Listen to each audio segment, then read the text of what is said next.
Bonjour, naba o surtout ya Mama Bijou.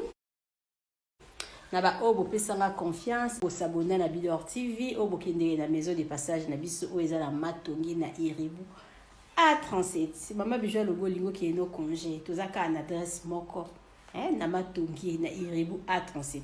Contactez nga. L'appartement na biso eza vraiment la talo malamu, to bandi na ba $15 tiko mata na ba $30.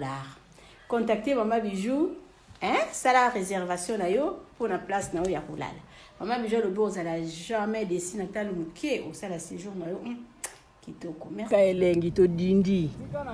Biso to za na kati ya voiture to dindi na mai oui. O dindi. Tout biso to kela biso. Bomoni mboka o Mama Bijou azalia. To dindi bomoni. OK. Donc ya bien bolali ba pondi na dindi na mai. To dindi. Ebite so na ozonga Matongi ndenge nini parce que to dindi. Donc bota paysage yango paysage kitoko mokili yango yo tambola siko biso to dindi biso yo wana to dindi na mai. Et surtout, n'oubliez pas de cliquer la cloche de notification qui est juste à côté de abonner pour être notifié à chaque fois que je vais mettre une vidéo sur YouTube.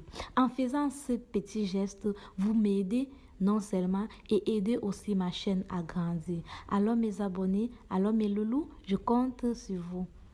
À bientôt.